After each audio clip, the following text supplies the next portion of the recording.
नमस्कार। वाईसीटी की online class में आप लोगों का स्वागत है। आप लोग कैसे हैं? उम्मीद करते हैं कि अच्छे होंगे और अपनी तैयारी को आप लोग कंटिन्यू कर रहे होंगे और आपके एकेडमिक भी एग्ज़ाम होने वाले होंगे, हो सकता है सेमेस्टर का, तो उसकी भी आप तैयारी कंटिन्यू कर रहे होंगे। और आप इसकी भी तैयारी, अब साथ साथ कंपटीशन की भी तैयारी करते रहिए। तो हम लोग कल थर्ड चैप्टर पढ़ रहे थे जिसमें मापक यंत्र और कॉमन हैंड टूल थे, जो यानी कि मार्किंग टूल थे, उसको हम लोग पढ़ रहे थे। हम लोग क्या क्या पढ़े थे थोड़ा समराइज कर लेते हैं। हम लोग लीनियर मापर पढ़े थे। मापर शुरू से, इससे हम लोग पहले क्या पढ़े थे? मापन किसे कहते हैं। फिर उसके बाद हम लोग पढ़े थे इतने प्रकार के मापन जो विधियां हैं, यानी कि प्रत्यक्ष, अप्रत्यक्ष और कंपैरेटिव, यानी कि तुलनित्र। और फिर उसके बाद हम लोग लीनियर मेजरमेंट देखे थे, यानी कि वो सभी उसमें मेजरमेंट शामिल किए जाते हैं या वो टूल, मेजरिंग टूल शामिल किए जाते हैं जो एक सरल रेखी में जो दूरी होती है उसको मापने के लिए यूज करते हैं। फिर हम लोग देख देख रहे थे कि एंगल मेजरमेंट, यानी कि जो कोणीय दूरी मापने के लिए होता है, जैसे एक 10 डिग्री, 20 डिग्री, 30 डिग्री, इस टाइप की जो डिग्री में मेजरमेंट करने के लिए यूज कर रहे थे हम लोग, उसको कोणीय मेजरमेंट पढ़ रहे थे। हम लोग कोणीय मेजरमेंट में ट्राई स्क्वायर, बेवेल स्क्वायर और कम्बिनेशन बेवेल स्क्वायर, और एक था कम्बिनेशन सेट, यानी कि हम लोग कम्बिनेशन सेट तक यूज कर चुके थे। जो कम्बिनेशन सेट है बड़ा इंपॉर्टेंट है। इसकी सहायता से हम इसमें तीन चार मापन विधियाँ मापन जो है वो ले सकते हैं। तीन चार प्रकार के मापन कर सकते हैं, जैसे सरलरेखीय मापन कर सकते हैं, एंगुलर मापन कर सकते हैं। हम लोग उसकी सहायता से जो स्क्वायर हेड होता है, यानी कि हम उसकी सहायता से 90 डिग्री का कोण तुरंत चेक कर सकते हैं और 45 डिग्री का भी कोण चेक कर सकते हैं। और जो सॉरी, जो गोल जॉब का जो सेंटर का लोकेशन फाइंड आउट करना होता है, उसी की सहायता से हम लोग उसको आसानी से कर सकते हैं। नहीं? उसी के सामने हम लोग आज उसी के आगे स्लाइड देखेंगे जो हम लोग आज पढ़ेंगे। उसके बाद वाली कम्बिनेशन सेट के बाद वाली स्लाइड से स्टार्ट करते हैं। ठीक।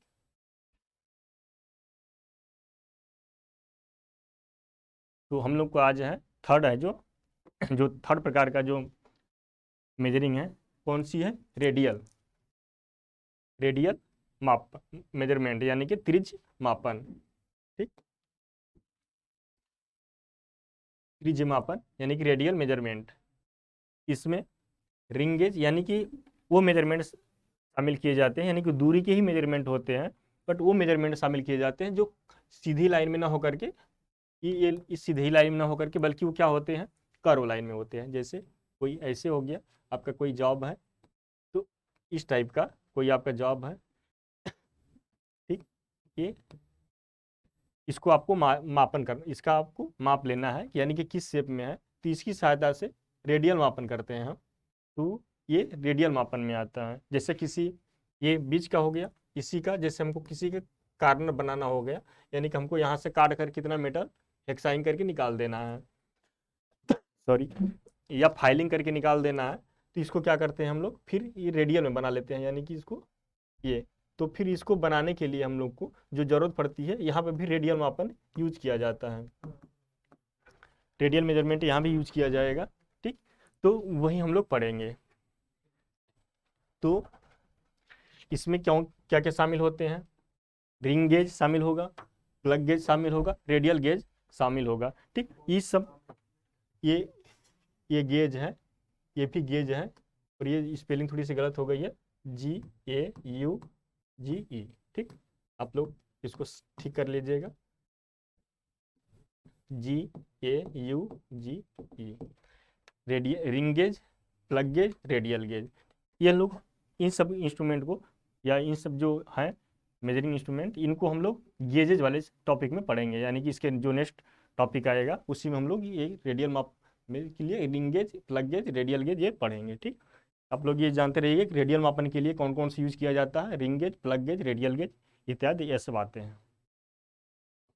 नेक्स्ट है, सॉरी, फोर्थ नंबर का जो मापन प्रकार होता है, कौन सा? समतल सतह का मापन, यानी कि समतल सतहों का, यानी कि कोई सतह कितनी स्मूथ है, कितनी रफ है, उसका मापन जो किया जाता है वो इसी, यानी कि ये कौन सी विधि है?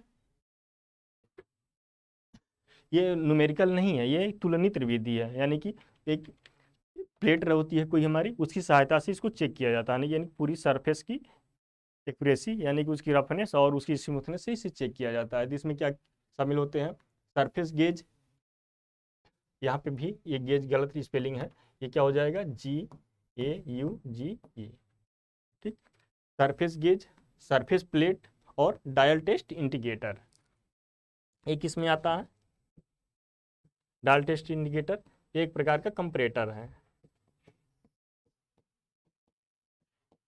ठीक। हम लोग इसको प्रिसीशन मेजरिंग इंस्ट्रूमेंट में पढ़ेंगे, और ये दो को हम लोग अभी यहीं पढ़ेंगे, ठीक। यानी कि सरफेस गेज और सरफेस प्लेट। सरफेस गेज क्या होता है, जो लेथ मशीन पे या किसी का कोई राउंड जॉब है तो उसके से जो सेंटर निकाले जाते हैं उसी की सहायता से किए जाते हैं, और लेथ मशीन पे जो टूल की सेंटरिंग की जाती है या जो जॉब की सेंटरिंग की जाती है वो इसी की सहायता से, सरफेस गेज की सहायता से किया जाता है। सरफेस प्लेट आप हम लोग के वर्कशॉप में या कारखानों में एक टेबल पे रखी हुई सरफेस प्लेट होती है, जो बहुत ही स्मूथ होती है और कास्ट आयरन की बनी होती है, और ज़्यादा प्रिसाइज की तरफ जाएंगे तो ग्रेनाइट की बनी बनी हो सकती है, ग्लास की बनी हो सकती है, ब्रॉन्ज की बनी हो सकती है, ठीक, इत्यादि की। लेकिन तो जो सामान्यतः बनाई जाती है कास्ट आयरन की बनाई जाती है। तो इसी को हम लोग को दोनों को डिटेल में आगे देखेंगे। नेक्स्ट स्लाइड पे देखते हैं। नेक्स्ट स्लाइड पे है, यानी कि पहला है सरफेस गेज, ठीक, GAUGE, सरफेस गेज। यह एक प्रकार का marking tool and checking tool है, यानी कि अभी जैसे हम बताएं कि सरफेस गेज एक प्रकार का मार्किंग और चेकिंग टूल है। इसकी सहायता से क्या मार्किंग कर सकते हैं, आप सेंटर मार्किंग कर सकते हैं। चेक क्या कर सकते हैं, टूल की सेंटर को चेक कर सकते हैं, टूल की हाइट को चेक कर सकते हैं कि उसकी जो लेथ पे हम टूल बांध रहे हैं वो एक्यूरेट सेंटर पे है कि नहीं, यानी कि उसकी हम हाइट को या उसकी सेंटरिंग को चेक कर सकते हैं। इसलिए ये क्या है, ये मार्किंग टूल और प्लस चेकिंग टूल है। सॉरी, इस साथ इस चेकिंग इसके साथ दो सिरों वाला स्क्राइबर लगा होता है, यानी कि इसके साथ जो यूज किया जाता है लाइन ड्रॉ करने के लिए, पैरेलल लाइन ड्रॉ करने के लिए या कोई मार्किंग करने के लिए, तो ये दो एंड वाला यानी कि टू एंड वाला एक स्क्राइबर यूज किया जाता है, ठीक। यानी कि लाइन ड्रॉ करने के लिए स्क्राइबर यूज किया जाता है। इस इस स्क्राइबर का एक सूर्य सिरा जो होता है नोकीला होता है, और कितना शार्प होता है, 12 से 15 डिग्री पे कोण पे शार्प रखा जाता है, ताकि लाइन ड्रा करने में कोई कठिनाई ना हो, और लाइन जो है हमारी ज़्यादा मोटी ना हो, पतली हो, जिसको आसानी से आसानी से देख लिया जा सके या उसको आसानी से रीड कर लिया जा सके, ठीक। इसे मार्किंग ब्लॉक या स्क्राइबिंग ब्लॉक भी कहते हैं। ये वाली पॉइंट बड़ा इंपॉर्टेंट, इसका पूछता है कि सरफेस गेज का अदर नेम क्या होता है। तो सरफेस गेज को मार्किंग ब्लॉक या स्क्राइबिंग ब्लॉक के नाम से भी जाना जाता है, ठीक। अब इसका हम लोग कार्य देख लेते हैं। किसी किनारे के समांतर लाइन खींचना, यानी कि इसका क्या काम होता है, किसी सतह के, यानी कि कोई यहाँ पे किनारा दिया है, किसी एज के किनारे या सतह के किनारे को लेकर के एक समांतर उसके पैरेलल ही लाइन ड्रा की जा सकती है। जिस तरह से वो सतह होगी या जिस तरह से वो एज होगा उसी के पैरेलल हम लाइन ड्रा कर सकते हैं, ठीक। समांतर लाइन खींचना, यहाँ पे सतह के समांतर लाइन खींचना, ठीक, या जॉब को लेथ चक पर सेंटरिंग करना, ठीक। लेथ को, अरे सॉरी, जॉब को या टूल को लेथ पे सेंटरिंग करना, यानी कि उसको एक उपयुक्त हाइट पे रखना, इसी की सहायता से किया जाता है, ठीक। यहाँ देख लेते हैं फिगर में,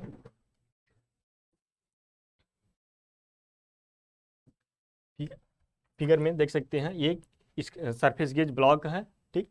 ये इसका ये जो है पिलर टाइप का, उसको क्या बोलते हैं, स्पिंडल, स्पिंडल। और ये क्या होता है, ये हमारा स्क्राइबर है, स्क्राइबर है, ठीक। इसका ये वाला एंड होता है नुकीला होता है, ये शार्प होता है, ये वाला एंड बेंट होता है, कितना होता है, 90 डिग्री पे बेंड होता है, ठीक। यहाँ पे भी गाइड वे यानी वी मार्क बना होता है, और यहाँ पे गाइड पिन लगी होती है, ठीक। ये राकर आर्म की सहायता से स्पेंडल स्पेंडल होता है वो बेस से जुड़ा होता है। राकर आर्म की सहायता से राकर आर्म की सहायता से जो स्पेंडल है बेस पे जुड़ा होता है। इसको एक क्लैंप की सहायता से इस स्पेंडल पे किसी भी हाइट पे उसको फिक्स किया जा सकता है, यानी क्लैंप किया जा सकता है। तो इसी की सहायता से हम यहाँ पे उसकी सेंटरिंग करते हैं टूल की, या इसी की सहायता से हम मार्किंग कर सकते हैं, लाइन ड्रा कर सकते हैं, या हमें पैरेलल लाइन ड्रा करनी होती है तो यहाँ पे गाइड पिन लगी होती है, उसकी सहायता से हम पैरेलल लाइन ड्रा कर सकते हैं। ठीक, तो ये ज़्यादातर हमें लेथ के वर्कशॉप में देखने को मिलता है, या फिर कहीं पे आप मार्किंग कर रहे हैं जहाँ पे आपको पैरेलल लाइन ड्रा करने की, या किसी सरफेस के पैरेलल लाइन ड्रा करनी हो, या किसी एज के पैरेलल लाइन ड्रा करनी हो, तो वहाँ पे इसका यूज किया जाता है। ठीक, तो आप लोग समझ गए होंगे। Surface gauge marking and checking tool है। इसमें एक स्क्राइबर लगा होता है। स्क्राइबर का जो इंड होता है वो शार्प होता है, और शार्प कितने डिग्री पे ग्राइंड किया जाता है, तो 12 से 15 डिग्री पे ग्राइंड किया हुआ होता है। और इसको मार्किंग ब्लॉक या स्क्राइबिंग ब्लॉक के नाम से भी जाना जाता है। इसका कार्य किसी किनारे की समांतर लाइन ड्रा करना, सरफेस के समांतर लाइन ड्रा करना। ठीक, और जॉब को लेथ पे सेंटरिंग करना, लेथ चक पे सेंटरिंग करना, या उचित हाइट पे उसको बांधना इत्यादि में सहायक होता है। फिर इसका प्रकार देख लेते हैं। सरफेस गेज का प्रकार पहला है फिक्स टाइप सरफेस गेज, यानी कि आप ही उसको फिक्स कर देते हैं, यानी कि हम यहाँ पे जो स्क्रू लगा होता है, जो समायोजित उसको एडजस्ट करना होता है, वो नहीं होता है यहाँ पे, यानी कि उसको एक फिक्स कर लिया जाता है। बट ये वाला स्पिंडल आप मत समझिएगा, ये स्पिंडल रन करता है, यानी कि जो ये लगा होता है स्क्राइबर, ये स्पिंडल पे रन करता है, बट यहाँ से फिक्स कर दिया जाता है यहाँ इसको। तो फिक्स टाइप सरफेस गेज होता है, ये बहुत कम उपयोगी होता है। ठीक, ये साधारणतः कहीं कहीं यूज किया जाता है, ज़्यादातर ये इसका यूज किया जाता है। ठीक, यूनिवर्सल सरफेस गेज का, ये इसकी सहायता से गाइड पिन इसमें लगी होती है। ये मतलब आप देख सकते हैं कि ये जो पूरा फीचर है ये यूनिवर्सल सरफेस गेज का ही फिगर है। ठीक, ये किसका फिगर है? यूनिवर्सल सरफेस गेज का ये फिगर है। तो सबसे ज़्यादा उपयोग यही किया जाता है। ठीक, अब इसके हम लोग इसका डिटेल पढ़ेंगे आगे। यूनिवर्सल सरफेस गेज हम, यानी कि हम लोग यहाँ पे point two point exam point of view से जो इम्पोर्टेंट है उसी को हम लोग पढ़ रहे हैं। ठीक, बाकी जो ढेर सारे मटेरियल दिए हुए हैं हम उनको फिल्टर करके यहाँ पे हम लोग पढ़ रहे हैं, और जो एग्जाम में ज़्यादातर पूछे जाते हैं रिपीटेड हैं, यानी कि हाँ अगर आप इसको पढ़ लेते हैं तो आपका कोई क्वेश्चन ऑब्जेक्टिव कोई बाहर नहीं जाएगा, सब यहीं से कवर हो जाएंगे। बहुत कम क्वेश्चन होंगे जो यहाँ से नहीं कवर हो पाएंगे, लेकिन ज़्यादातर क्वेश्चन कवर हो जाते हैं। और ITI में किसी भी कंपटीशन को फाइट करने के लिए बस आपको दो चीज़ों की ध्यान रखने की ज़रूरत होती है। पहला कि वह टूल क्या काम करता है, दूसरा वो किस मटेरियल का बना होता है। बस आप दो चीज़ याद रखेंगे तो आपका सारा क्वेश्चन लगभग में कवर हो जाएगा। ठीक, यहाँ देख लेते हैं यूनिवर्सल सरफेस गेज, यानी कि सार्वत्रिक सतह प्रमापी गेज को प्रमापी भी बोला जाता है, तो सार्वत्रिक सतह प्रमापी भी ऐसे करके दिया होता है हिंदी में। ठीक, यह यह साधारण सरफेस गेज की अपेक्षा अधिक शुद्धता से शुद्धता से अधिक शुद्धता से मापन कर सकता है। ठीक, मापन या चेक कर सकता है। ठीक, यह साधारण सरफेस गेज की अपेक्षा अधिक शुद्धता से मार्किंग या चेकिंग या कर सकता है। इसका प्रयोग वर्कशॉप में किया जाता है। ठीक, यानी कि ज़्यादातर इसका प्रयोग कहाँ किया जाता है? वर्कशॉप में। क्यों? क्योंकि ये एडजस्टेबल होता है, और ये ढेर इसकी सहायता से पैरेलल लाइन ड्रा कर सकते हैं, किसी एंगल पे टूल है उसको चेक कर सकते हैं। ठीक, यानी कि ये बहुत ज़्यादा ये वर्सटाइल हो जाता है, यानी कि ये इसका उपयोग जो होता है मल्टीपल हो जाता है।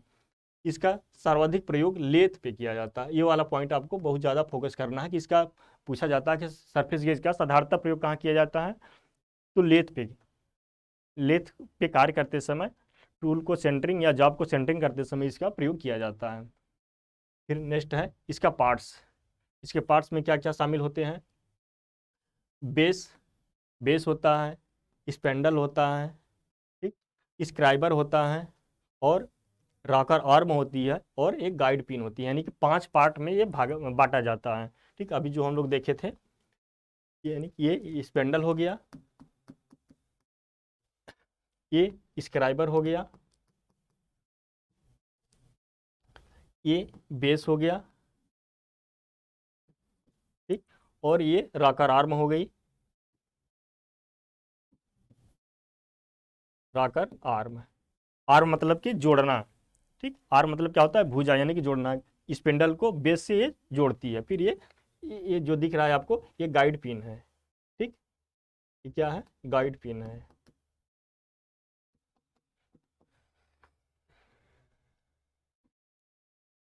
ये 5 भाग होते हैं इसके, ठीक। हम लोग यहाँ पे फिगर देख लें, अब इसका डिटेल देख हैं क्या क्या काम करता है। स्क्राइबर का काम काम होता है, स्क्राइबर लाइन को ड्रा करने में काम आता है, ठीक। और सॉरी, और जो स्पिंडल होता है इसका क्या काम होता है, ये माइल्ड स्टील का बना होता है, और ये इस स्क्राइबर को किसी भी पोजीशन में फिक्स करने का काम आता है, यानी कहीं भी उसको सपोर्ट प्रदान करता है। फिर इसमें क्या होती है, बेस होती है। बेस यानी कि वो कास्ट आयरन का बना होता है, कास्ट आयरन का बना होता है, और इसको एक स्टैंड यानी कि उसको एक आधार प्रदान करता है, जिससे सहायता से वो खड़ा होता है। और राकर आर्म का क्या काम होता है, ये राकर आर्म बेस को स्पिंडल से अटैच किया रहता है, जोड़े रखता है, ठीक।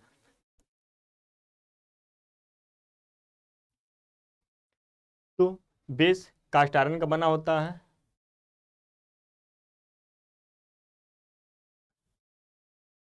बेस कास्ट आयरन का बना होता है। स्पिंडल माइल्ड स्टील यानी कि एमएस का बना होता है, ठीक। माइल्ड स्टील आप इस पूरा लिख लीजिए, माइल्ड स्टील, माइल्ड स्टील का बना होता है। और राकर आर्म से जुड़ा रहता है। स्पिंडल किससे जुड़ा होता है, राकर आर्म से। स्क्राइबर ये हाई कार्बन स्टील का बना होता है, ये लाइन खींचने के लिए उपयोग किया जाता है, ठीक। और यह इसका जो इंड होता है यानी कि जो शार्प पॉइंट होती है, जो 12 से 15 डिग्री होती है, उसको हार्ड एंड टेम्पर कर दिया जाता है।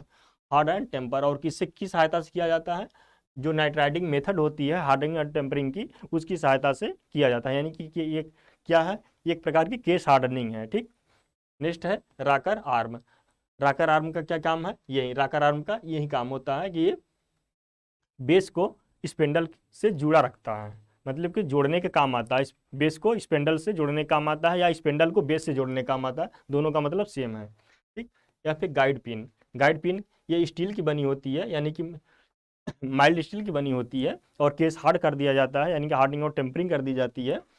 और इसका काम, मुख्य काम क्या होता है, तो ये कई बार पूछा जाता है, कई बार पूछा गया है एग्जामों में, एजिट पूछा गया है, गाइड पिन का क्या काम है। तो गाइड पिन का जो यूनिवर्सल सरफेस गेज में जो काम होता है, पैरेलल लाइन खींचने के लिए प्रयोग में लाई जाती है, ठीक। बेस कास्ट आयरन का बना होता है। एग्जामों में ऐसे ही पूछा जाता है कि बेस किस मेटल का बना होता है, कास्ट आयरन का बना होता है। स्क्राइबर किस मेटल का बना होता है, हाई कार्बन स्टील का बना होता है। इसका जो पॉइंट होता है वो हार्ड एंड टेम्पर कर दिया जाता है, किस मेथड से, नाइट्राइडिंग मेथड से। और वो स्क्राइबर क्या काम में आता है, लाइन खींचने के लिए काम में आता है, यानी कि लाइन को पक्की करने के लिए काम आता है मेटल पे। और फिर राकर आर्म का क्या काम होता है, राकर आर्म का काम बेस मेटल को स्पिंडल से जोड़ने का काम आता है। गाइड पिन का क्या, गाइड पिन किससे बनी होती है, स्टील की बनी होती है, और इसका काम क्या होता है, पैरेलल लाइन ड्रा करने के काम आता है, ठीक। तो यही सब जानकारी से पूछी जाती है, ठीक। नेक्स्ट है सरफेस प्लेट। अब ये प्लेट होती है, यानी कि ये क्या है, एक प्रकार का ये भी एक मार्किंग और एक चेकिंग टूल है, ठीक। मार मार्किंग कैसी है, यानी कि टेबल पे रख करके वर्कशॉप में या आप कारखाना में देखते होंगे, वो एक प्लेट रखी होती है वर्कशॉप में, और उसी पे रख करके छोटे छोटे जाबों को रख करके उसी पे मार्किंग की जाती है। वर्नियर हाइट गेज हो या फिर यूनिवर्सल सरफेस गेज हो, इसकी सहायता से उसका उसका लेआउट किया निकाला जाता है, यानी कि उसकी मार्किंग की जाती है, कितना मेटल काटना है, कहाँ पे होल करना है, कहाँ पे रेडियल बनाना है, कहाँ पे डॉटेल बनाना है इत्यादि, यानी कि इसी तरह करके मार्किंग करके फिर उसको पंचिंग करके फिर उसका उपयोग किया जाता है। यानी कि फिर हम उसको मेटल को रिमूव करते हैं हेक्सा से या फाइल से, जैसे भी करना होता है, ठीक। तो देख लेते हैं सरफेस प्लेट। यह एक वर्गाकार या आयताकार आकार की बनी प्लेट होती है, ठीक। वर्गाकार या आयताकार आकार की बनी प्लेट होती है। यह मार्किंग एंड चेकिंग टूल है, ठीक। इस पे रख करके जॉबों की मार्किंग की जाती है। और चेकिंग टूल किस प्रकार, इस प्रकार से हुआ कि इस पे रख करके हम जॉब की जो स्मूथनेस है उसको देख सकते हैं कि कितना फ्लैट है, कितना स्ट्रेट है, ये सब चेक कर सकते हैं अगर सरफेस प्लेट पे रखते हैं। फिर नीचे से उसके देखते हैं नीचे की सरफेस से, कि वो अगर लाइट ना पार हो रही हो तो हमारी जो सरफेस है बिल्कुल स्ट्रेट है और स्मूथ है, ठीक, उसमें रफनेस नहीं है, यानी कि उसमें जो है जिगजैग नहीं है, खला ऊंचा नहीं है इत्यादि, इस प्रकार से चेक कर सकते हैं। और इसकी सहायता से और भी चेक किया जाता है। आप समकोणता बहुत जल्दी चेक कर सकते हैं, यानी कि 90 डिग्री का कोई आपका ट्राई स्क्वायर भी चेक करना होता है, यहाँ से चेक कर सकते हैं कि 90 डिग्री पे है कि नहीं है। ये इस प्रकार से ये चेकिंग का भी काम करता है, ठीक। यह मार्किंग करते समय सरफेस प्लेट को रेफरेंस की तरह उपयोग किया जाता है।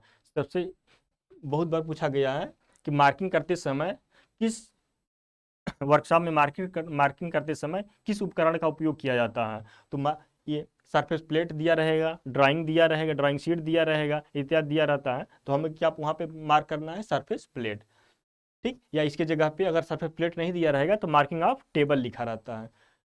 क्या लिखा रहेगा? Marking of table, marking of table, ठीक। सरफेस प्लेट प्रायः 3 ग्रेड में पाई जाती है। कितने ग्रेडों में पाई जाती है पूछा जाता है? 3 ग्रेडों में पाई जाती है, ग्रेड 1, ग्रेड 2 और ग्रेड 3, ठीक। जो इनके ग्रेड होती है सबसे ज़्यादा सुपेरियर ए होती है, ग्रेड 1, फिर उसके बाद ग्रेड 2, फिर उसके बाद ग्रेड 3, ठीक। लेकिन सबसे ज़्यादा उपयोग की जाती है ये वाली, यानी कि ग्रेड 1 की जो सरफेस प्लेट होती है वो ज़्यादातर यूज की जाती है, ठीक। और ये किसकी बनी होती है? सॉरी, ग्रेनाइट की बनी होती है, यानी कि अच्छी क्वालिटी, या closed grain grey cast iron की बनी हो सकती है, या ग्लास की बनी हो सकती है। यानी कि जो अच्छे प्रकार के जो सरफेस प्लेट होते हैं वो ज़्यादातर ग्रेनाइट के बनाए जाते हैं, ठीक। यानी कि उसमें जो स्मूथनेस होती है बहुत अच्छी क्वालिटी की आती है। ये इमेज में देख सकते हैं आप, ये अपनी प्लेट हो गई, उसको आधार प्रदान करने के लिए एक स्टैंड होता है, ये स्टैंड है, उसको आधार प्रदान करने के लिए स्टैंड होता है, उसी पर रखती है। इसी पर रख करके जॉब को आप मार्किंग कर सकते हैं, इसकी सरफेस रफनेस चेक कर सकते हैं कितनी मतलब फ्लैट है, ये चेक कर सकते हैं इत्यादि। इस प्रकार से ये काम करती है, ठीक। नेक्स्ट क्वेश्चन है, अब हम लोग यहाँ पे ये सरफेस चेक करने वाले की, यानी कि ये चेक देख लिए। अब हम लोग नेक्स्ट देखेंगे क्या? डिवाइडर। डिवाइडर यानी कि विभाजक, इसको हिंदी में क्या बोलते हैं? विभाजक। विभाजक यानी कि आप कोई लाइन ड्रा खींच लिए, उसको कोई आपका टीचर बोल दें या कोई बोल दें, एग्जाम में पूछा जाए कि किससे आप बराबर भागों में बांटे, यानी कि कोई 10 सेंटीमीटर की मान लीजिए कोई लाइन है,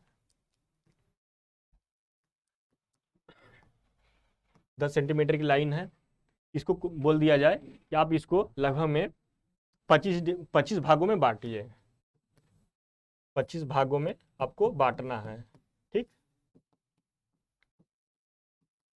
तो क्या करेंगे हम? पहले इसको 10 को 25 से भाग दे देंगे, जो जितना आएगी डिस्टेंस उसको अब डिवाइडर में भर करके, डिवाइडर में हम भर लेंगे, फिर पॉइंट पॉइंट बांटते हुए चले जाएंगे, ठीक। यानी कि 26 बार निशान लगाएंगे यहाँ से गिनते हुए, तो हमको 25 भाग मिल जाएगा, ठीक। यानी कि हमको बराबर भागों में बांटने काम आता है। और कहीं सरफेस पे वृत्त खींचना हो गया, चाप बनाना हो गया, यानी कि आर्क बनाना हो गया, या कोई छोटी सी रेडियस बनानी हो गई, कर्व बनाना हो गया, तो इसी की सहायता से बनाया जाता है, डिवाइडर की सहायता से बनाया जाता है, ठीक। तो देख लेते हैं इससे क्या क्या पूछा जाता है एग्जामों में। ये इमेज देख सकते हैं आप डिवाइडर का, 2 लेग होती है और स्प्रिंग जो है ये लगी होती है, यहाँ पे स्क्रू लगा होता है, यानी कि उसकी ये वाली चौड़ाई को एडजस्ट करने के लिए, कम बेसी करने के लिए। फिर यहाँ पे क्लैंप होता है, ठीक, यानी कि यहाँ पे पिन ज्वाइंट होता है किसी किसी में, और यहाँ पे क्लैंप दिया है, यानी कि इसकी सहायता से हम खोल सकते हैं और थोड़ा सा कम कर सकते हैं इसकी साइज को, ठीक। तो डिवाइडर हो गया। मार्किंग टूल, यानी कि यह मार्किंग एक प्रकार का मार्किंग टूल है, और किसमें आता है? इनडायरेक्ट टाइप के मेजरमेंट में आता है, यानी कि इनडायरेक्ट मेजरमेंट मेजरिंग टूल है, ठीक। इनडायरेक्ट मेजरिंग टूल है। या किसका बना होता है? यानी कि यहाँ पे स्पेशल फीचर लिया गया है हाई कार्बन स्टील, ठीक, या माइल्ड स्टील का, यानी कि हम किसको प्रेफर करेंगे हाई कार्बन स्टील का, उसके बाद सेकंड नंबर पे माइल्ड स्टील को, क्योंकि माइल्ड स्टील का मतलब साधारण कार्यों के लिए यूज़ किया जाता है, अपने एकेडमिक में यूज़ किया जाता है, लेकिन ज़्यादातर हम किसको प्रेफर करेंगे, इसको, हाई कार्बन स्टील को। ठीक, यानी कि ज़्यादातर हम लोग इसको प्रेफर करेंगे। माइल्ड स्टील वाले को हार्ड एंड टेम्पर कर दिया जाता है। ठीक, यानी कि इसके जो नोक होते हैं उसको हार्ड एंड टेम्पर कर दिया जाता है, ताकि उसको घिसावट ना हो पाए वो, और लंबे समय तक उसकी जो लाइफ है वो बढ़ जाए।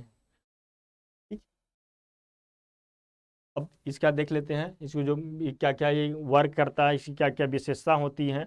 ठीक, यानी कि हम लोग को बस दो ही चीज़ पढ़ना है, उसका मटेरियल क्या है, उसका कार्य क्या है, उसकी विशेषताएं मतलब कि कैसे बताई जाती है, उसका स्पेसिफिकेशन कैसे दिया जाता है, यानी कि उसी विशिष्टीकरण। ठीक, पहला है डिवाइडर, एक प्रकार का मार्किंग टूल है। ठीक, अभी हम लोग देखे ही थे कि एक प्रकार का मार्किंग टूल है, और इसको इनडायरेक्ट मेजरमेंट भी मेजरिंग टूल भी कहा जाता है। सॉरी, एक प्रकार का मार्किंग टूल है जिसके दोनों सिरे नुकीले होते हैं। ये आप देख सकते हैं, दोनों सिरे क्या होते हैं, नुकीले होते हैं, ये नुकीले होते हैं, नुकीले यानी कि शार्प। ठीक, तेज धार वाले होते हैं। डिवाइडर को शार्प बनाने के लिए आयल स्टोन, यानी कि एग्जाम में पूछा जाता है कि डिवाइडर आपका ब्लंट हो गया हो कार्य करते करते, तो आप उसको शार्प बनाने के लिए कहाँ पे ग्राइंड करेंगे या शार्प कैसे बनाएंगे, ऐसे पूछा जाता है। तो हम आयल स्टोन से उसको घिस करके उसको शार्प बनाते हैं। ठीक, नेक्स्ट है डिवाइडर का साइज। जो डिवाइडर का साइज होता है कैसे बताया जाता है, वर्किंग पॉइंट और रिविट या पाइवट के केंद्र के बीच की दूरी को, यानी कि हम लोग इसको फिगर में देख लेते हैं। यानी कि इसका साइज कैसे बताएंगे, साइज यानी कि आप देख रहे होंगे यहाँ पे क्या है, पिवट पॉइंट है, यानी कि पिवट पॉइंट हो गया, और इसका ये वर्किंग पॉइंट हो गया। ठीक, ये वर्किंग पॉइंट हो गया।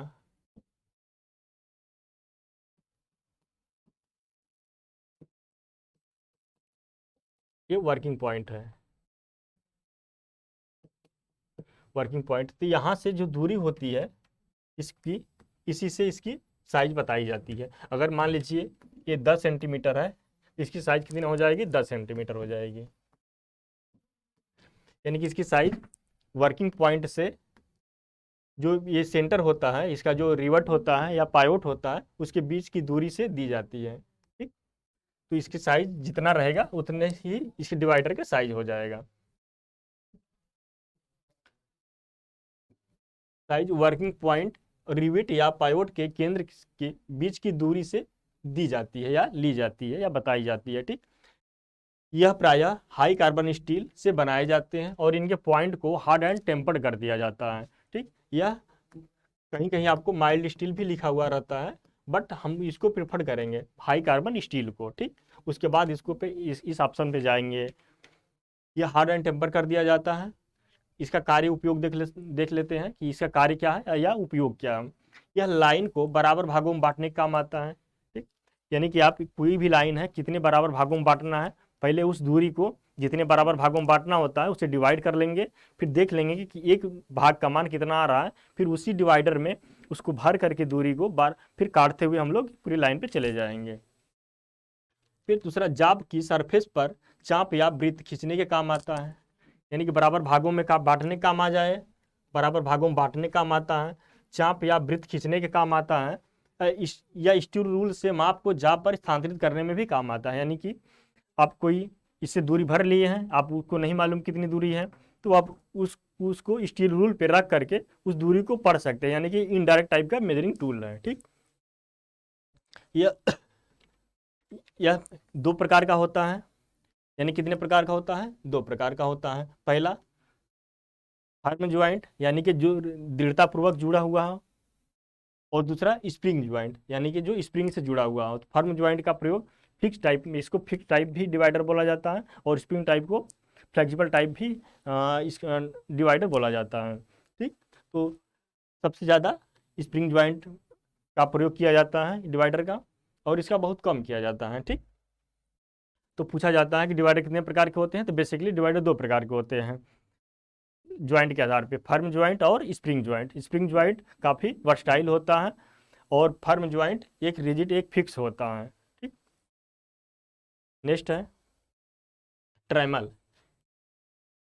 ठीक, हम लोग एग्जाम पॉइंट ऑफ व्यू से जो कंपटीशन हो, चाहे जो हम लोग की एकेडमिक एग्जाम है, उसी के एग्जाम पॉइंट ऑफ व्यू से पढ़ रहे हैं, यानी कि हम इंपॉर्टेंट पढ़ रहे हैं जो एग्जाम में पूछे जाते हैं। यहाँ पर ट्रेमल ट्रेमल बहुत बार पूछा गया है। ठीक, ट्रेमल एक बहुत उपयोगी यानी कि बहुउपयोगी यानी कि वर्सटाइल, ये इनडायरेक्ट मेजरिंग टूल होता है। बहुउपयोगी यानी कि पूछता है कि निम्नलिखित में से कौन सा टूल बहुउपयोगी है। कौन सा बहुउपयोगी है, दिया रहेगा डिवाइडर, कैलिपर, ट्रेमल या यूनिवर्सल सरफेस गेज, इस प्रकार का दिया रहता है। तो वहाँ पे कौन सा ऑप्शन सही होगा, ट्रेमल। ठीक, ट्रेमल ऑप्शन वहाँ पे सही होगा। इसका प्रयोग हम लोग अभी इसको जब पढ़ेंगे ऑब्जेक्टिव, तो वहाँ पे देखेंगे कि पूरा क्लियर हो जाएगा कि इसके इससे संबंधित कितने प्रकार के क्वेश्चन बनते हैं। 4-5 प्रकार के क्वेश्चन बनते हैं कि इसका उपयोग क्या होता है। कभी दे देगा कि डायमेंशन दे देगा कि 50 सेंटीमीटर से ज़्यादा वृत्त को बनाना हो गया, तो आप किस उपकरण का प्रयोग करेंगे, तो यानी कि इसी उपकरण का ट्रेमल का प्रयोग किया जाता है। तो इसका दूसरा काम हो गया, बड़े आकार के वृत्त खींचने के लिए काम किया जाता है, या बड़े आकार के चाप की मार्किंग करने की काम आता है। यानी कि इसमें एक स्क्राइबर लगा होता है जो आप मेटल के अपने जॉब के सरफेस पे कोई सर्कल बना सकते हैं, बड़े आकार का चाप बना सकते हैं, या बड़े बड़े आकार की मार्किंग कर सकते हैं, बड़ी दूर तक किया जाता है। इसका साइज 150 mm से 500 mm तक होता है। यानी कि आप देख रहे हैं इसकी साइज कितनी हो गई, 150 mm से 500 mm। 150 mm यानी 15 सेंटीमीटर से कितना, 50 सेंटीमीटर। ठीक, इतनी इसकी इस साइज में उपलब्ध होता है। यानी कि बड़े आकार के वृत्त बनाना हो गया, चाप बनाना हो गया, या बड़े आकार पे मार्किंग करनी हो गई, तो ट्रेमल का उपयोग किया जाता है। इमेज में देख सकते होंगे ये ये ट्रेमल है।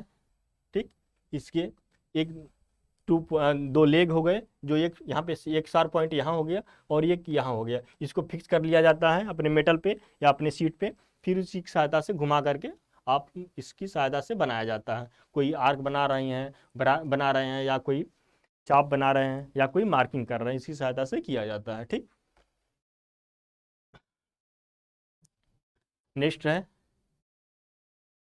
कैलिपर। ठीक, यहाँ से पॉइंट चेंज हो रहा है। वो वो सब क्या थे, वो सब भी इनडायरेक्ट मेजरिंग टूल थे या मार्किंग टूल थे। ये भी क्या है, इनडायरेक्ट मेजरिंग टूल है, यानी कि इसी की सहायता से भी, लेकिन तो ये थोड़ा सा वर्सटाइल हो जाते हैं। इनकी सहायता से हम लोग एक कोई दूरी ले लेते हैं, फिर उसको स्टील रूल पे रख करके पढ़ लेते हैं, या वर्नियर कैलिपर पे रख के पढ़ लेंगे, या माइक्रोमीटर पे रख के पढ़ लेंगे। यानी कि दूरी भर करके हम किसी प्रिसाइज इंस्ट्रूमेंट की सहायता से उस दूरी को पढ़ सकते हैं। यानी कि यह अप्रत्यक्ष मापक उपकरण है। ठीक, यानी कि इनडायरेक्ट मेजरिंग इंस्ट्रूमेंट है। ठीक, हम लोग इसको इनडायरेक्ट वाले को पढ़ चुके हैं कि कैसे काम करता है वो। यानी कि हम कोई माप भर लेंगे, फिर उस माप को ले जाकर के स्टील रूल पे या अन्य प्रिसाइज जो इंस्ट्रूमेंट है, जैसे वर्नियर माइक्रोमीटर हो गया, या माइक्रोमीटर हो गया, या वर्नियर कैलिपर हो गया, उस पर रख करके उस दूरी को पढ़ लेते हैं। यह किसी जाब की माप परिशुद्धता में लेने के लिए किया जाता है। ठीक, यानी कि डिवाइडर में इतनी एक्यूरेसी नहीं होती है, बट इसमें एक्यूरेसी होती है। ठीक, यह हाई कार्बन स्टील या माइल्ड स्टील का बना होता है। यहाँ पे भी हम लोग को ध्यान देने वाली बात है कि पहले हम हाई कार्बन स्टील पे प्रिफर्ड करेंगे, उसके बाद हम लोग माइल्ड स्टील की तरफ जाएंगे। अगर दोनों ऑप्शन में दिए हुए तो सबसे पहले हम लोग हाई कार्बन स्टील पे जाएंगे, उसके बाद हम लोग माइल्ड स्टील की तरफ जाएंगे। ठीक, इसके द्वारा किसी जाब को लंबाई, चौड़ाई, मोटाई अथवा व्यास आदि का मापन किया जाता है। यानी कि इसकी सहायता से क्या करते हैं, हम लंबाई माप सकते हैं, चौड़ाई माप सकते हैं, उसकी रेडियस माप सकते हैं। यानी कि दूरी वाली जो मापन है वो किया जा सकता है। ठीक, इसका प्रकार देख लेते हैं। उपयोगिता के आधार पर कैलिपर 3 प्रकार का होता है। कितने प्रकार का होता है, कैलिपर 3 प्रकार का होता है। यानी कि एक आउटसाइड, यानी कि उसके जो जो काम कर रहा है उसी के आधार पे उसको बांटा जा रहा है। यानी कि वह आउटसाइड अगर बीमा ले रहा है, आउटसाइड डायमेंशन मेजर कर रहा है, तो आउटसाइड कैलिपर हो गया। अगर जैसे आउटसाइड, जैसे कोई आप शाफ्ट का डायम माप रहे हैं, कोई सिलेंड्रिकल जॉब है उसकी आप डाया माप रहे हैं, तो ये आउटसाइड हो गया, यानी कि बाहर से लेने के लिए। और इनसाइड क्या हो गया, जैसे आप होल का डायमेंशन मेजर साइज मेजर कर रहे हैं यानी कि डाया मेजर कर रहे हैं, या पाइप का डाया मेजर कर रहे हैं यानी कि उसका जो होल है उसकी साइज मेजर कर रहे हैं, तो ये इनसाइड कैलिपर में आ जाएगा। ठीक। और हर्माफ्रोडाइट कैलिपर, ये एक ये ये भी कैलिपर का एक प्रकार होता है, हर्माफ्रोडाइट कैलिपर। इसी को ऑड लेग कैलिपर या जैनी कैलिपर इत्यादि के नामों से इसको जाना जाता है। ठीक, हम लोग अभी डिटेल में इसको देखेंगे बारी बारी। इस इमेज में इमेज में देख सकते हैं ये इनसाइड है। ठीक, अभी इसको कलर चेंज कर दें, हो सकता है आपको न विजिबल हो। तो ये क्या है, इनसाइड है, इनसाइड कैलिपर। और ये क्या है, आउटसाइड, आउटसाइड, ये आउटसाइड कैलिपर हो गया। ठीक, इनसाइड कैलिपर का कैसे पहचानेंगे कि इनसाइड है ये आउटसाइड है? तो इनसाइड कैलिपर का जो लेग दोनों होगी उसमें जो इंड पे निकला हुआ होगा, जो बेंट होगा वो किधर होगा, बाहर की तरफ होगा, यानी कि इन साइड में बाहर की तरफ होगा, जिसकी सहायता से हम लोग इनसाइड मेजरमेंट कर सकते हैं। जैसे मान लीजिए कोई आपका जॉब है यहाँ पे, तो इनसाइड यानी कि इसकी जो बेंड वाली एज होगी लेग की वो बाहर की तरफ निकली रहेगी, जिससे वो दोनों एजों पे वो टच करेगी, और इसकी सहायता से हम लोग इंटरनल मेजरमेंट कर सकते हैं। इसी प्रकार ये आउटसाइड मेजरमेंट, यानी कि कोई आपका गोल जॉब है उसी में ये फिक्स हो जाती है। ठीक, तो इसकी सहायता से हम लोग आउटसाइड मेजरमेंट कर लेते हैं। तो ये आउटसाइड, इसका नाम पड़ गया आउटसाइड कैलिपर। ठीक,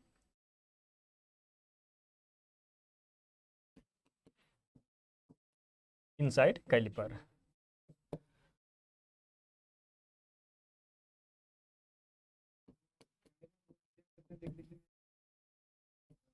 इनसाइड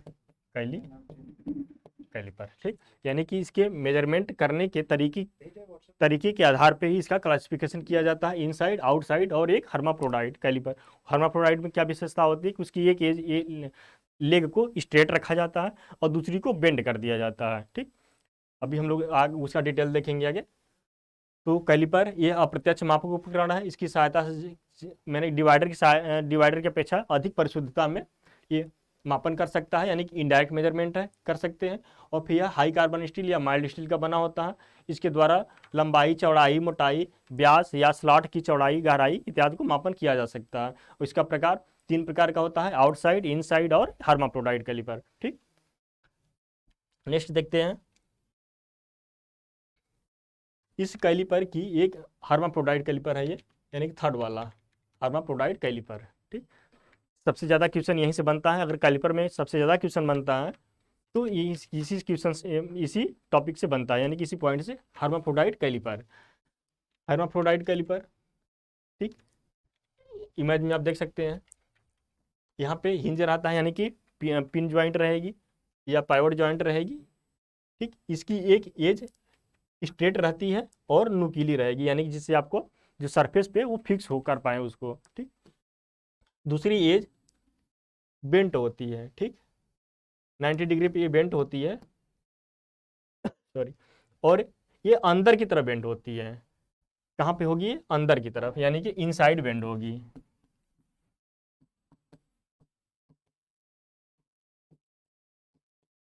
इनसाइड बेंड होती है।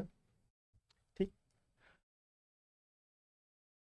इस कैलिपर की, इसकी देख लेते हैं क्या क्या फीचर होता है, क्या उपयोग होता है, किस मेटल का बना होता है। यानी कि दो ही चीज़ें यहाँ पे पूछी जाती है आईटीआई में ज़्यादातर। क्या, पहला किस मेटल का, मटेरियल का बना हुआ है, उसका काम क्या है, यानी कि दो ही चीज़ आप जान गए, समझ जाइए कि आपका काम हो गया है। तो इस कैलिपर की एक टांग अंदर की ओर और 90 डिग्री पे मुड़ी रहती है। ठीक, 90 डिग्री पे मुड़ी रहती है, एक टांग अंदर की ओर 90 डिग्री पे मुड़ी रहती है, ये टांग हो गई 90 डिग्री पे ये मुड़ी रहती है और नुकीली होती है। ठीक, तथा दूसरी टांग सीधी और नुकीली होती है, यानी कि जो ये दूसरी लेग है, लेग ये दूसरी मान लीजिए, और इसको अगर हम मान लेते हैं लेग फर्स्ट, तो फर्स्ट जो लेग हो गई वो अंदर की तरफ 90 डिग्री पे मुड़ी रहेगी और दूसरी सीधी रहेगी तथा नुकीली रहेगी, ताकि ये किसी पॉइंट पे फिक्स हो जाए, जिससे वो आप मार्किंग करते समय या दूरी लेते समय वो इधर उधर ना मूव करें।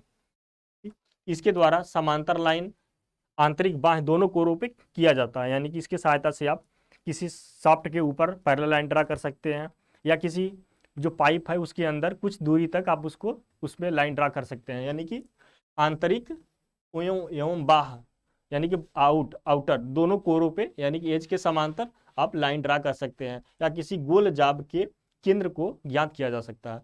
यानी यानी इसकी सहायता से बी ब्लॉक पे सिलेंड्रिकल जाब को रख करके इसी की सहायता से हम उसका सेंटर फाइंड आउट करते हैं, यानी कि उस सेंटर का लोकेशन कहाँ है ये फाइंड आउट करते हैं।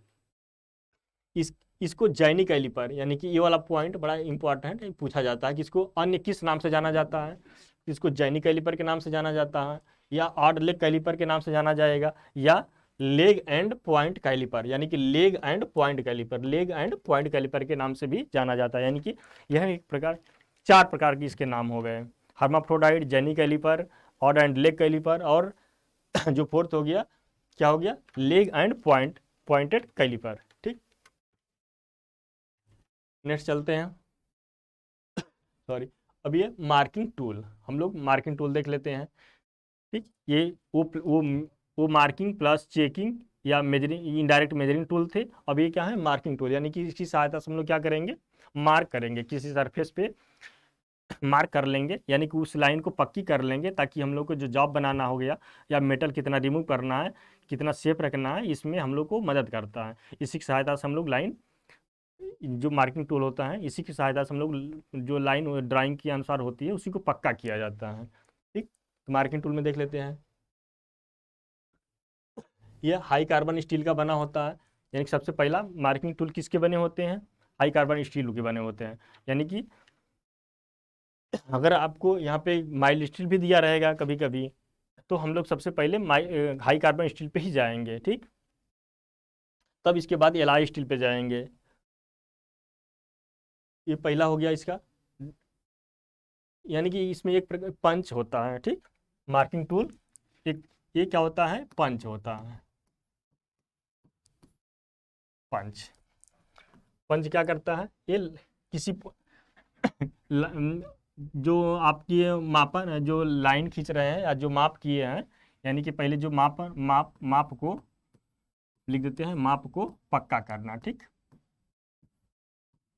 माप को पक्का करना इसका काम होता है। यस, या निशान लगाना, यानी कि आप बाद के लिए निशान लगा सकते हैं, निशान लगाना। ठीक, डिफरेंट टाइप के हम लोग पंच पढ़ेंगे। ये डाट पंच क्या होता है, डाट पंच का काम, डाट पंच के जो पॉइंट एंगल होता है, पॉइंट एंगल कितना होगा ये 60 डिग्री। ठीक, यानी कि ये फिगर में डॉट पंच है, दिखाया गया है डॉट पंच। डॉट पंच हाई कार्बन स्टील का बना होता है, इसके बॉडी पे नर्लिंग की हुई होती है। ठीक, ताकि आपकी हाथ से ग्रिपिंग अच्छी तरीके से बन सके, और यहाँ पे चोट करने के लिए हैमर से इसका हेड बना होता है। ठीक, यानी कि ये बॉडी हो गई, ये हेड हो गया, और ये पॉइंट हो गया। पॉइंट कितना होता है, 60 डिग्री। ठीक, पूछा जाता है एग्जाम में, डॉट पंच किस मेटल का बना होता है, हाई कार्बन स्टील का बना होता है, इसका पॉइंट एंगल कितना होता है, 60 डिग्री का होता है, और इसका उपयोग कहाँ किया जाता है, तो जो जो लाइन है, जो कच्ची लाइन है, जो चाक की सहायता से खींचे रहते हैं, या अन्य जो विजिबल होते हैं उसकी सहायता से खींचे रहते हैं, उसको पक्का कर लिया जाता है, यानी कि विटनेस मार्किंग के लिए डॉट पंच का यूज किया जाता है। ठीक,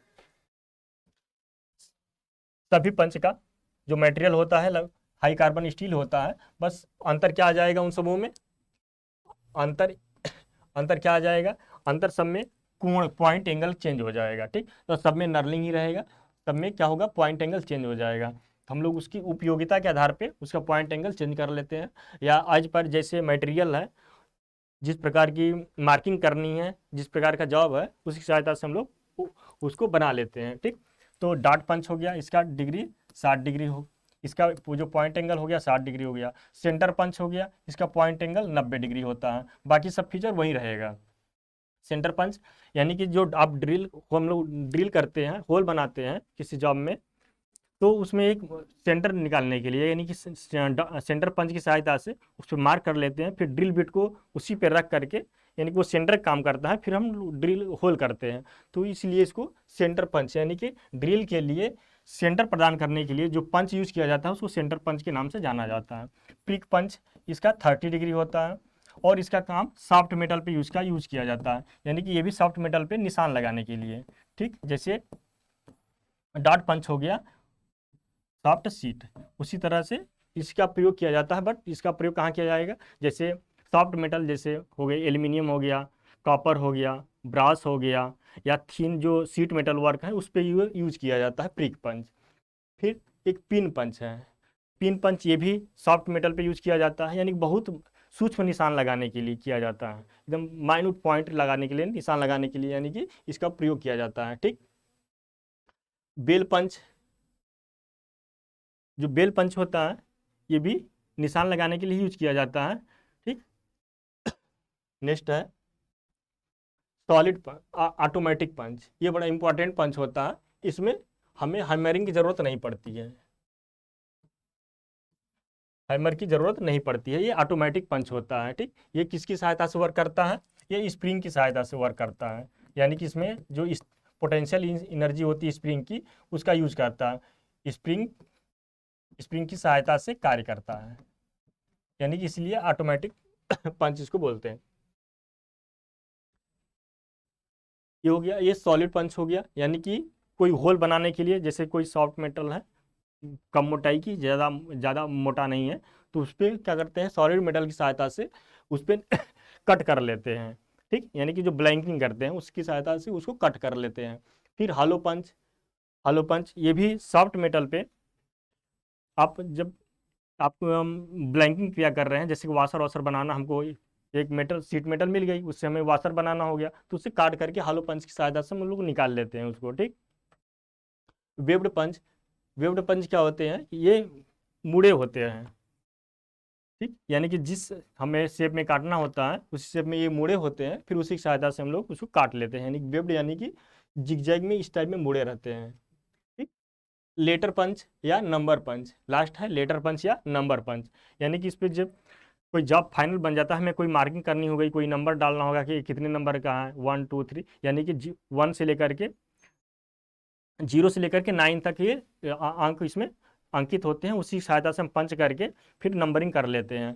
फिर एक लेटर पंच हो गए, लेटर पंच में ए से जेड तक लेटर अंकित होते हैं उसमें। ठीक, जिस समय लेटर की मार्किंग करनी होती है उसी की सहायता से हम लोग कर लेते हैं, या नाम लिखना हो गया किसी का तो उसी की सहायता से सिंगल एक एक यूज करके पूरे नाम को लिख सकते हैं, यानी कि ए से जेड तक लेटर अंकित होते हैं। नंबर में कितना हो जाएगा 0 से 9, और यहाँ पे लेटर में कितना हो जाएगा A to Z, ये अंकित होते हैं। ठीक,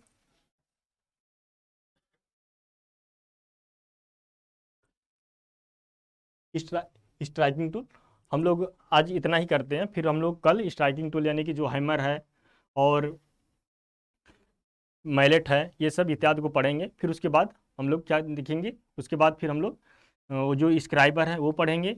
फिर स्क्राइबर पढ़ने के बाद हम लोग इसका ऑब्जेक्टिव सॉल्व करेंगे। ठीक, ऑब्जेक्टिव में लगभग में 2 क्लास जाएगी, फिर उसको हम लोग कंप्लीट कर लेंगे। ठीक, आप लोग आज का वीडियो कैसा लगा उसको आप लोग कमेंट बॉक्स में ज़रूर लिखिएगा, और क्या हमसे आपकी अपेक्षाएं हैं वो भी आप ज़रूर कमेंट बॉक्स में लिखिएगा, और शिकायतें भी लिख दीजिएगा। ठीक, और आप और अपनी पढ़ाई को कंटिन्यू रखिए और हमारे साथ प्रैक्टिस करते रहिए। धन्यवाद।